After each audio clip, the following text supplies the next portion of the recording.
Yeah, so let's move on to our third and last section. Our third section will be covering the application process.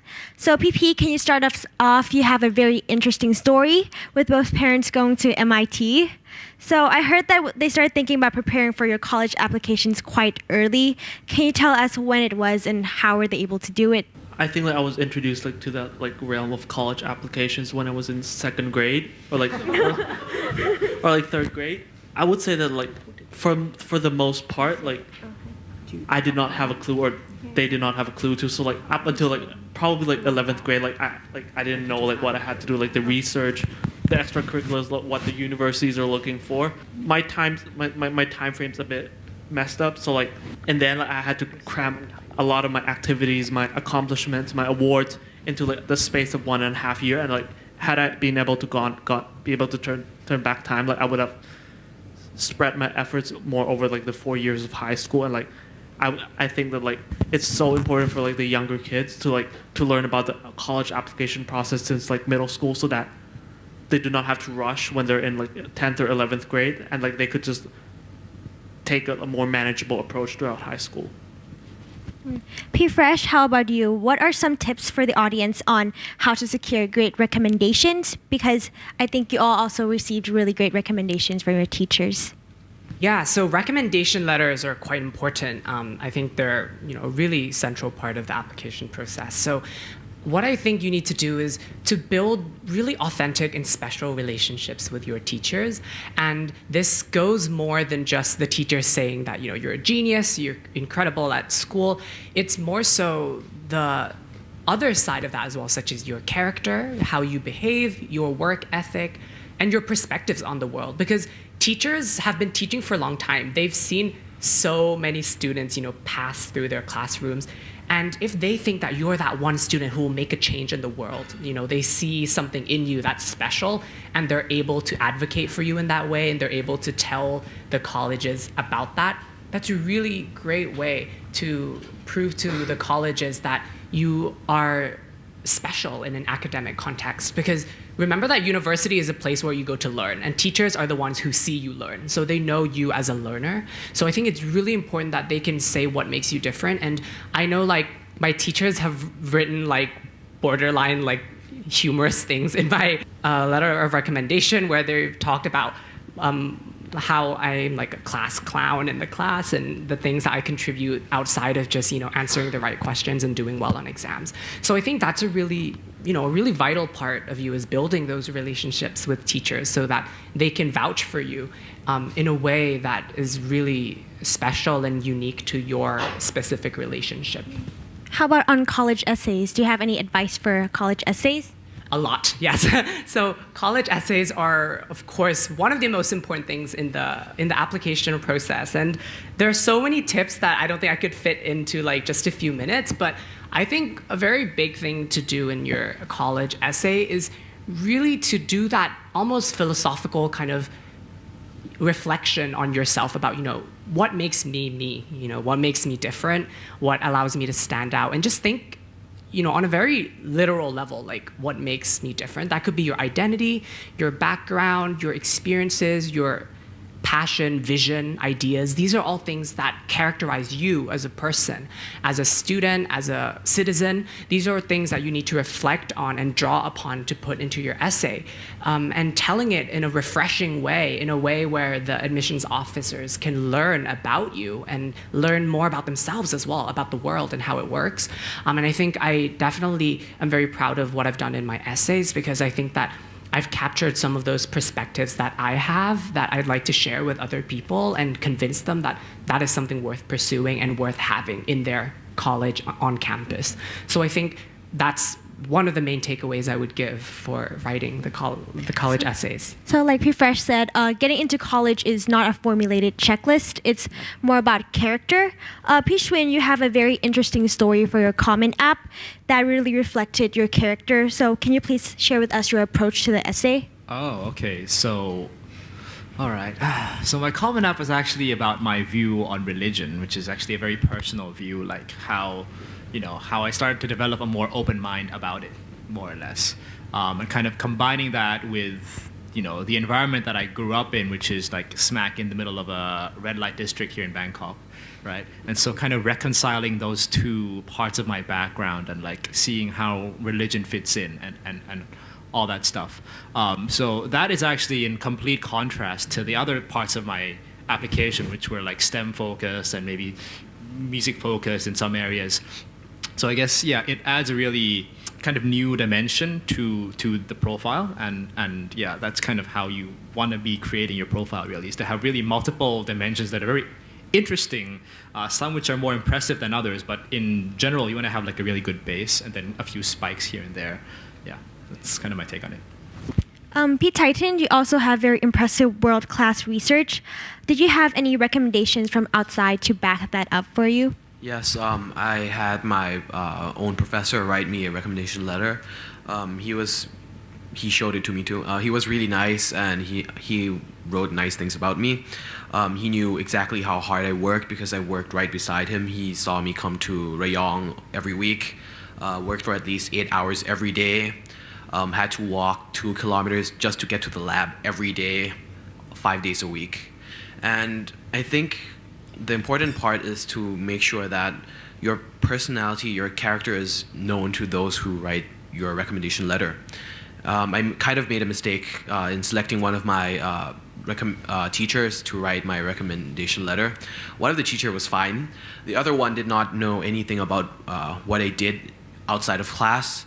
And given I was not really in class a lot in my 11th and 12th grade, I don't think he was able to express who I was as a person in class and what type of student I am, what type of person I am. So I think it's definitely important to make sure that your teachers know what's going on with your life and make sure to be a good student. Pisai, your application process was more unique than other people in that you had to submit a portfolio to your art schools, right? Can you explain a bit about that process? Oh, so if you're applying into like an art school or like an art related major, they require you to send a portfolio. Most schools use this website called Slideroom.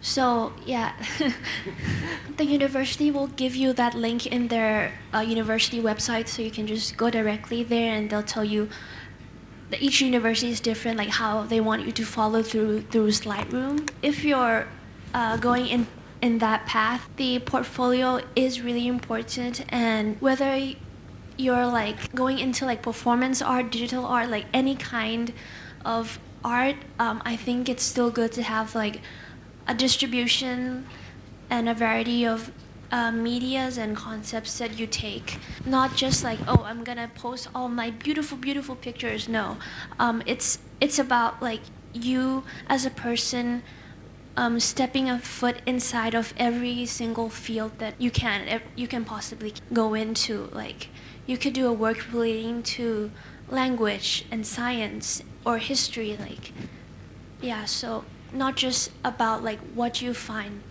beautiful or interesting to you, but your mind can be open to. I wanted to mention that the arts portfolio option is not only limited to art-specific majors or potential art students, because me, Titan, and Shrin, we did a music portfolio as well, and I did an origami. You did an origami portfolio.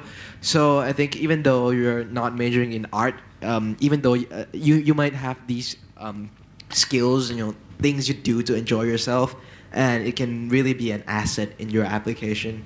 Yeah.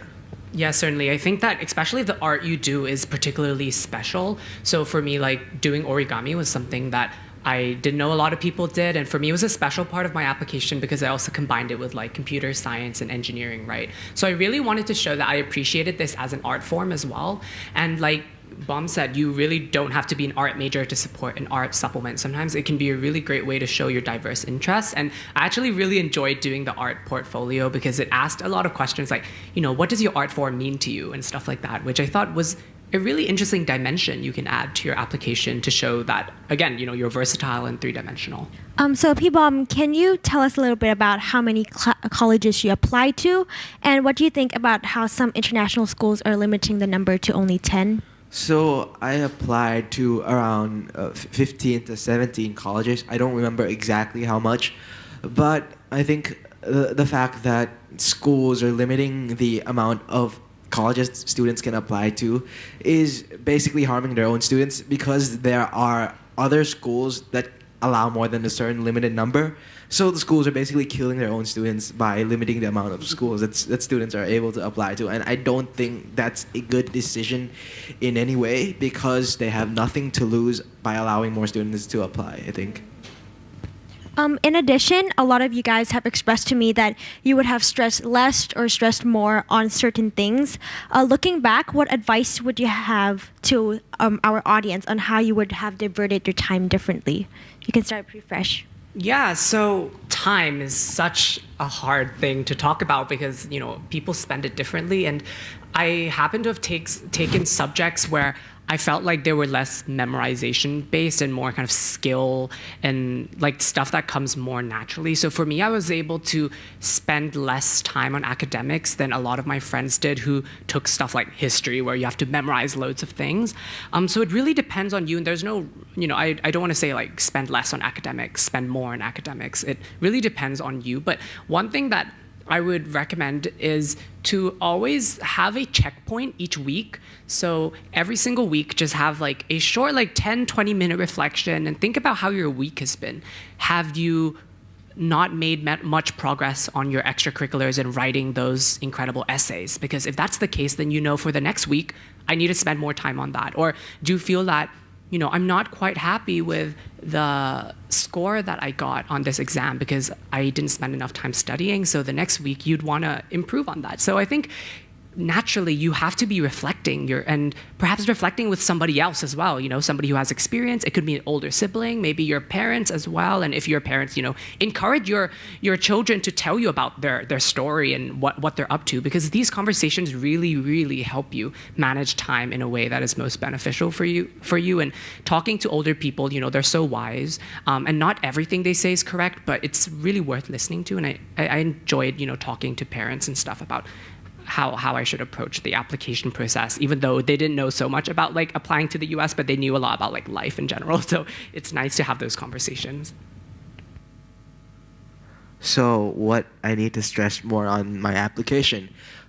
Fresh mentioned a lot about how the application process is about representing who you are as a person and not just listing out your accomplishments.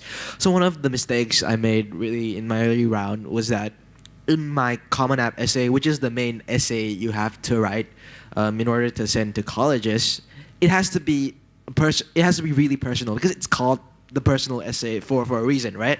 And so my mistake was basically listing out, the essay was more about listing out accomplishments than talking about how I grew, how I developed, and how I really, was personal with the project I was doing. And so if in hindsight, if I had the ability to go back, I would incorporate, more of the personal aspects of my projects and really represent who I am in the essay as opposed to what I did and what I achieved. Yeah. So that was my main mistake. And yeah, that's about it. How about you, Pisai? In my Common App, like I wrote about, it's more like a story of like one day, like the exhibition day, and I let the university admissions people be able to go through my head, like my thought process and how I think as a person in a professional environment.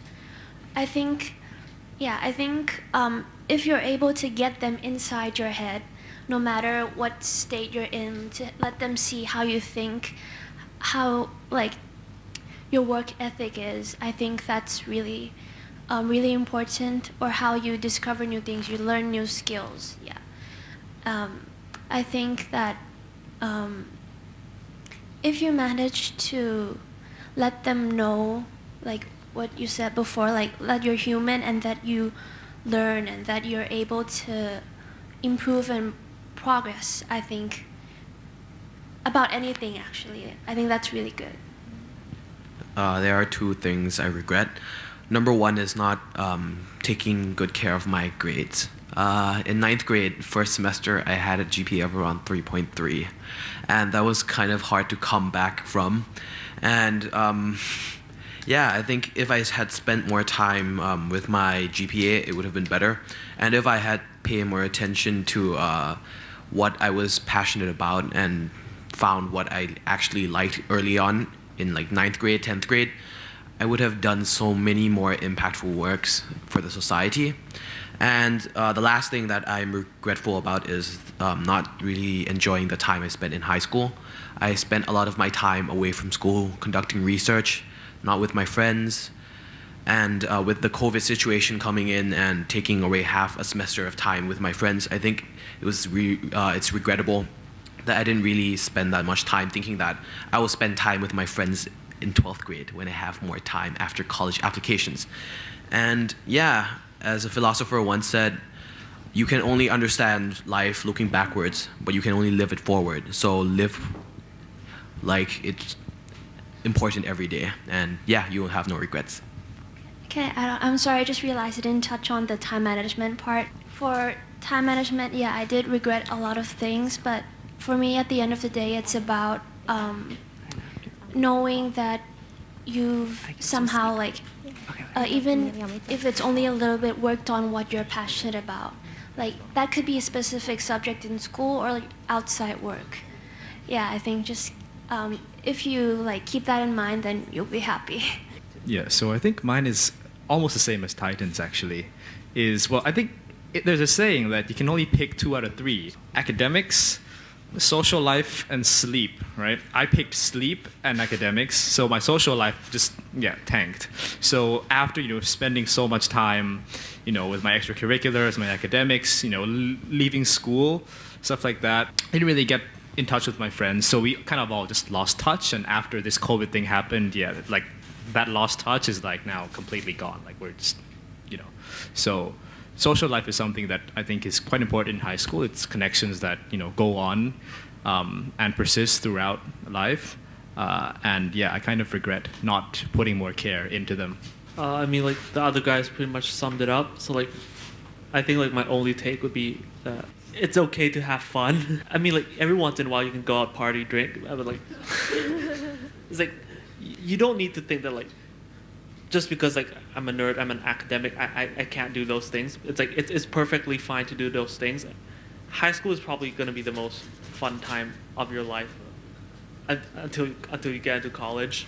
I would say really cherish it. Don't be snaky. Don't overcompete, because like in the end, like those relationships are really toxic, and like looking back you'll regret them. Just have fun with like the time and like the youth you have right now. I think as much as you're a high schooler and a college applicant, you must be human too. So remember that aspect and have some fun. Before we end our panel, for each of you guys, what achievement are you most proud of? So I have 2 achievements. One is the typical sort of achievement, which was coming first place at the World Math Championships. That was my favorite achievement. And then the other one was more sort of personal. It's writing my Common App. It's still a piece of writing that I think really represents me at its best, and I still read through it like time to time, which sounds really sad because I've already submitted it. But yeah, I'm really proud of the Common App I wrote. I'm probably most proud of the nanocatalyst research project I talked about earlier, because I spent a lot of time into doing that. I had to skip like around 200 classes, and I felt like I was able to only do that because I really liked what I was doing. So I guess that would be my proudest project. Making that decision that I'm going into art and I'm not, I'm just staying in art. It's really difficult to decide, okay, I'm gonna go to an art school, yes, and being able to get in actually, so that having that reaching that realization that you're really, really passionate about art and you want to have it as your career, I think for me, just reaching that point in my own mind, I think is an accomplishment. For me, I think it's who I've become, because in 7th grade, I was still a pianist, and I didn't care about learning at all. I just wanted to play piano every day. And I was still in regular math. For those of you who go to RS, it's not really a fun time. And in just 5 years, I've become this science and computer science nerd and gone to UC Berkeley and realized my passions. I think that the most proud I am is probably of when I look back and see who I was and how much I have changed to become who I am today. So mine is probably being able to write software that's deployed to production where people actually use it. Like it's kind of hard to come by really, where you write software that people actually use, like a lot of people actually use. And so like being able to make an impact on the community through, writing software and all that is, yeah, it's great. I would say the part I'm most proud of was the fact that I got through it emotionally and mentally. It was a very draining process, and I would say I was really proud of myself for coming out of it in one piece. And now regarding our application process, our last section, do you have any questions regarding that or any other general questions that you would like to ask? How much of a difference would you guys say a college interview makes in your application, in your chance of acceptance? Like, do you need to take it at all, or what? I mean, if given the opportunity, you should take it. You don't say bad things to the interviewer. It won't make or break your application. Unless it's a really, really bad interview, I don't think it hurts at all. Like, at all. Yeah. Sometimes you don't actually get an interview, right? Yeah. So yeah, whether or not you get an interview has no bearing on whether or not you're gonna get in or not, actually. I think it kind of depends on the school a little bit, because when I went to my Yale interview, the interviewer said that the interview is the last step of the process, so they have already decided, a certain group of people to select from, and the interview is like the determining factor. So I think it really depends on different schools. But like for other schools, maybe like Stanford, like if you have an interview, then you have a lot of chance to get in already. But just make sure that you don't, do anything too bad to make a bad impression in that interview. So I think really researching the school is kind of important here. Yeah, I think it's a good opportunity to add a bit of color, a bit of kind of extra dimension to your application as well. Because remember, they're only seeing text so far. They don't know the tone, your voice. They don't know how you speak and how you look. So just going there to show that you're a positive person, you're someone who's mature, and you're someone who's friendly and sociable. I think those are things they really pick up on, because sometimes, people write really fascinating essays, but when you meet them, they're actually a little bit shy or nervous. I mean, it's normal to be nervous, but they see that you're actually not really like a functional human. So I think it's a good opportunity to show that you're not that. And a lot of, with interviews, a good way to train for them, I think, is just to speak out loud to people about your ideas and your identity, and that can usually be a really good way forward. Yeah, just don't just talk about what's already written in your application. Like Fresh said, also mention newer things that you can bring to the table. I want to share an experience of the Yale interview. It's quite funny. So I flew to Chiang Mai to have the interview. The time was set at 12 at Starbucks Central Festival. I was there since 11, and I finished my lunch, went to Starbucks since 11:30, and I waited for 30 minutes. Still no one. I tried calling him, no response. Tried emailing him, no response. So I was freaking out whether I got the wrong place, what happened to my interviewer. And so after waiting for around 2 hours at Starbucks, almost missing my flight, he finally called me and said I had a dental appointment. And so the interview went on until like 4 p.m. And so I just think that sometimes it's okay to freak out, but stay calm and try not to rush too many things. And yeah, you'll be fine for any interviews. Be yourself and be confident. That just goes on to show how like the interviewers value the interview actually. They don't really take too much consideration into it unless it's really, really something, something out of the blue. I think it's definitely true that most interviews don't really matter that much, especially for alum interviews. But I know that some colleges actually do have like admission officers interview you. Last year, Brown had the option of recording a video instead of doing an in-person interview. So there are lots of options for you, alternatives, and sometimes I think going to an interview is just fun, so that you can just like talk to someone who knows about the college. You usually just go there and ask them questions about the college, rather than them like trying to get information out of you. You get more information out of these sessions to see whether those colleges actually fit you or not.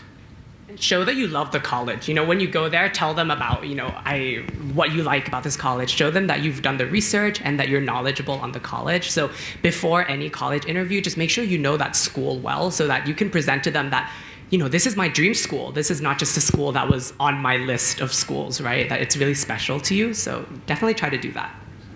Treat it like a date. Try to impress them by knowing a lot of things about them, and don't talk about other colleges in front of any other colleges, I guess. So just look at them as like a possible partner, and try your best to attract them, and don't be obnoxious. That's all. Also, when you view their LinkedIn profile, make sure it's anonymous. Hey, I totally forgot about that, but okay. hey, thank you. Are there any other questions? Okay, so the questions we have now is, what's your recommendations about applying to colleges during the pandemic? Well, you don't have much of a choice. It is a pandemic. It's not going away too soon, but I'd say look at it in the positive light. I see a lot of positive things coming out of the pandemic. Most are negative, but there are a few positive things. So as I mentioned, opportunities are a lot more readily available to you now. They're one Zoom link away rather than being spread out across the world.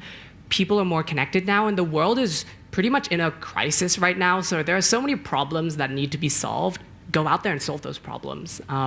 Go out there and try to make a difference in the ways that you can. Obviously, if you are doing something, make sure it's not too general. Like, I'm just gonna make like a mask company or a alcohol dispenser or something. Try to make it like related to the specific field that you're interested in and how COVID has impacted that, because there are so many nuanced kind of relations. So just use the fact that the world is, there are lots of problems that need to be solved right now, and I think in that regard, it's a good way to prove that you're a great citizen of the world.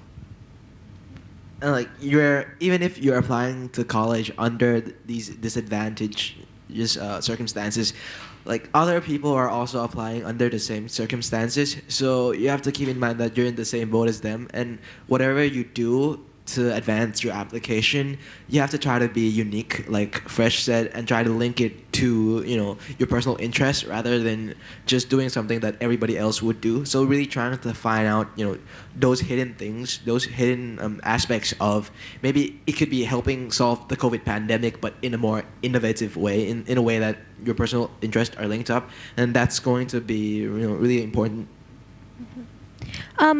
And then another question we have is, should the current grade 12 students, 1, take a gap year, 2, take an online course, or 3, go to a Thai university for 1 year? Which choice would you make? Don't go to the Thai university for 1 year. Well, there's a lot of options, I think. It depends on you. Like, if you already think you have sufficient skill sets to do an internship, like Schwinn, who's really good at programming, then by all means go for it. But if you still feel like you want to develop your skills, you feel like you haven't really figured out your self-identity yet, then taking online courses would be the option. Or you can even, take online courses for the first half of the year, then, go do an intern. But ultimately, I do not feel like you should go to a Thai university for the sake of filling the gap of the education gap that you will lack because there's the pandemic. Since you'll eventually learn the same things in freshman year anyways. So why not just take other online courses or do things that you really think are important and are actually more important? I think if you're going to do a gap year, I think it's a time of exploration, whether it be in computer vision or in anything. I think if you're going to take a gap year, you should really seek out to do something new, something that you've never done before. And as someone who has done online learning in university for almost half a semester already, I don't recommend it at all. I would have taken a gap year if Berkeley allowed me to. So during your gap year, make sure you're productive and you stay in shape and ready to study next year. But also do something new and productive and relax. Yeah, just like to add on that during your gap year, I guess it's more beneficial to do something that actually helps you in your studies. Like what I'm doing now as an AI research intern, right? Like they make me read through textbooks on like machine learning and statistical learning, stuff like that actually allows me to get a head start in school next year even. So I guess, weigh your options like that to make that one of your considerations when you're taking a gap year. Yeah. Are there any last few questions you would like to ask? Yes, I just want to know like the exact parts of a college application. So far, I know that there's an interview and an essay. Are there any other parts or like steps you need to take for that? So college there's a application? standardized testing. Oh, sorry. Do you want to continue? Okay. There's the standardized testing. There's the grades, recommendation. I think you mentioned that. Recommendation, by the way. So there's teacher recommendation, counselor recommendation, which is just the counselor at your school, and you can also submit an optional letter of recommendation as well. There's a college essay, the Common App. There's a supplemental essay. There is the additional information section in the Common App that you can use as well if you'd like to. There's also the art supplement, as we mentioned. Did I mention the activity section? Yeah, the activity section, the awards section, which is where you can list some awards as well, and your academic transcript as well. So that's, I think I probably mentioned that. Sorry, there's a lot. So, Like the whole thing, the platform in which you apply to colleges is called the Common App. So if you didn't get to write all that, you can just Google App, Common App, like what are the components of the Common App, or you can even sign up and to see which part you have to fill out. Yeah. I think Baum took an interesting approach to writing the essays. I think he had like one engineering essay and then he just adapted it for different colleges, because in the end they're asking the same questions, but then they just asking it in different ways. So I think it's good to have like one central essay that you can adapt from, so that it makes it easier on the process. So I had like a 100-word version, 200-word version, 300-word version, 500-word version, but they're all, basically all the same essay. You just start with the big essay and then you cut down to like. So to wrap this panel up today, do we have any more questions? Okay, Alice, last question. Okay, so in terms of teacher letters of recommendation and stuff, would you kind of prioritize asking a teacher who kind of has a connection to what your intended major would be, but maybe you don't have such a good personal connection with them, or maybe, for example, a teacher that doesn't really teach a subject that relates to what you kind of apply for in university, but you have like a really, really good personal connection with them? I think you should have a bit of diversity in your teacher recommendation.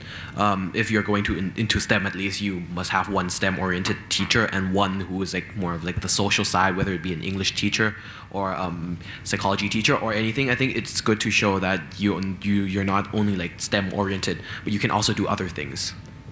yeah, I would say ultimately go for teachers that you think know you best and love you. Like if you know this teacher really likes me, we all have those feelings, right? Like this teacher likes me. Then I think that's a good thing. But try to prioritize both if you can. So do have a recommendation that reflects your academic pathway as well. I think that's always a solid way to go. And you can't really go wrong with that unless the teacher really doesn't like you, which I doubt it.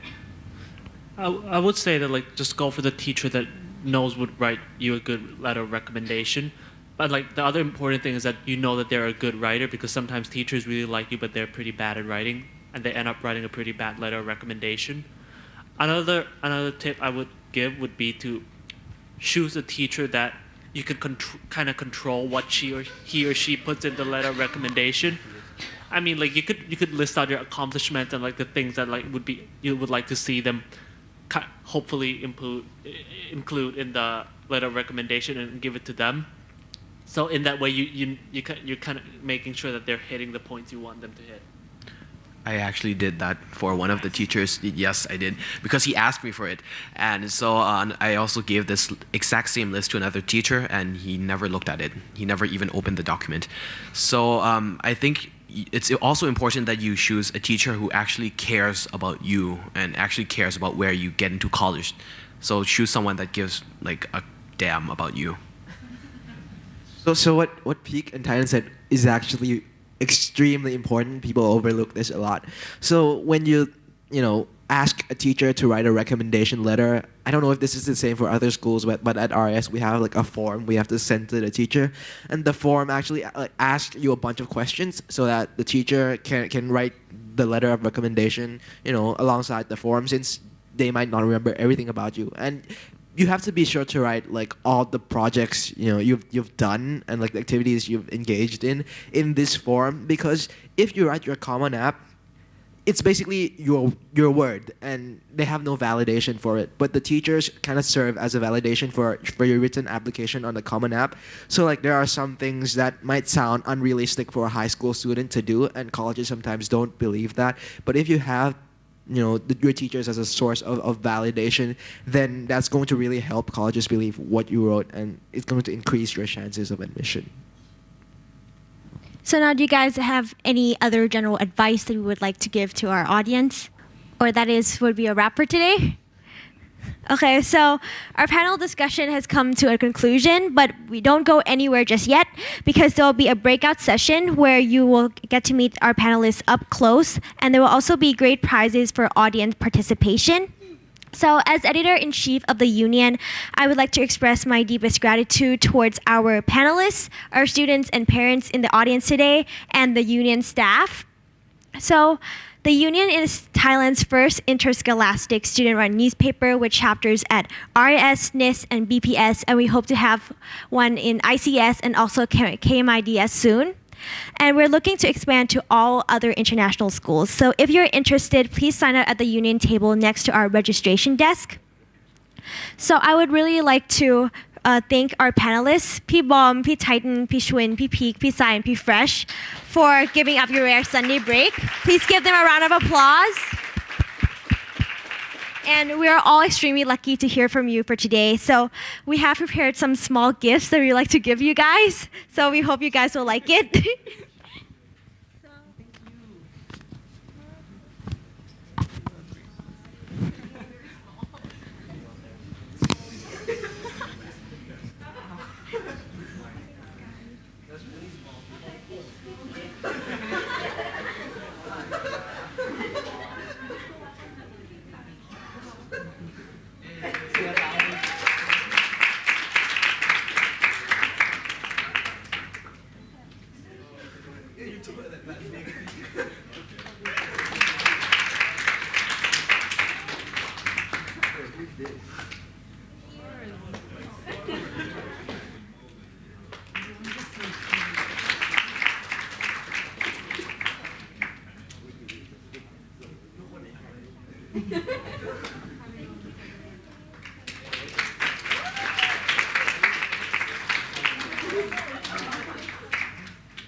So next, I would like to thank our sponsors.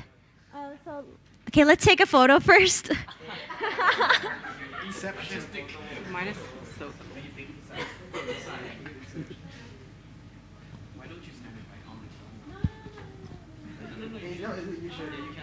tell me it was going to be on a big screen so I could take a picture.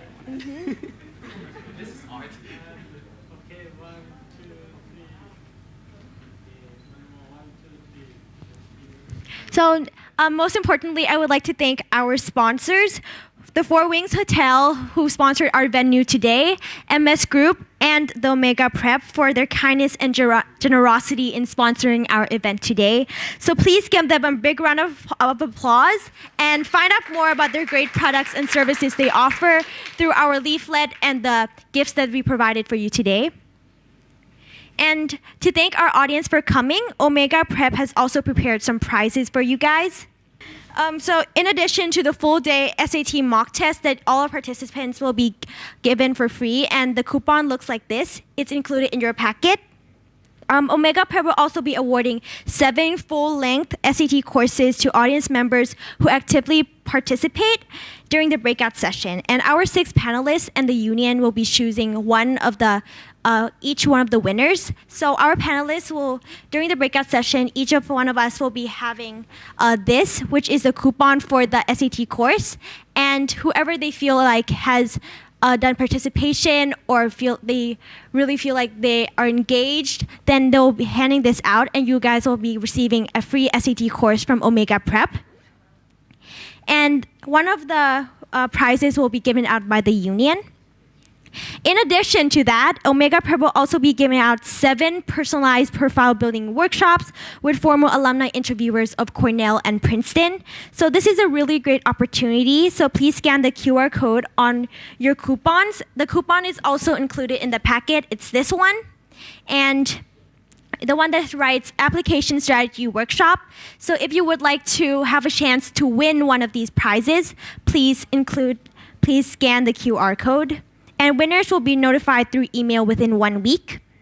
So then our panelists will be around to answer any of your questions for another around 30 minutes. So please take advantage of this great opportunity during the breakout session. And each panelist will be in guys, do you want to go down to your corners of your room so that like people can walk around to see you guys during the breakout? Oh. Okay, wait, guys. Can we take a photo first with our staff and then we can go for the breakout? Is we Titan P bomb? So after we take a photo, our panelists will be in the different corners of the room, and then you can walk around to whoever you want to talk to if you're interested in Stanford, Harvard, Princeton, Rhode Island, RISD, or any other colleges, or interested in their passions. ซูชิเดี๋ยววิวจะพาไปใช่ป่ะเดี๋ยวเอาให้คนพาไป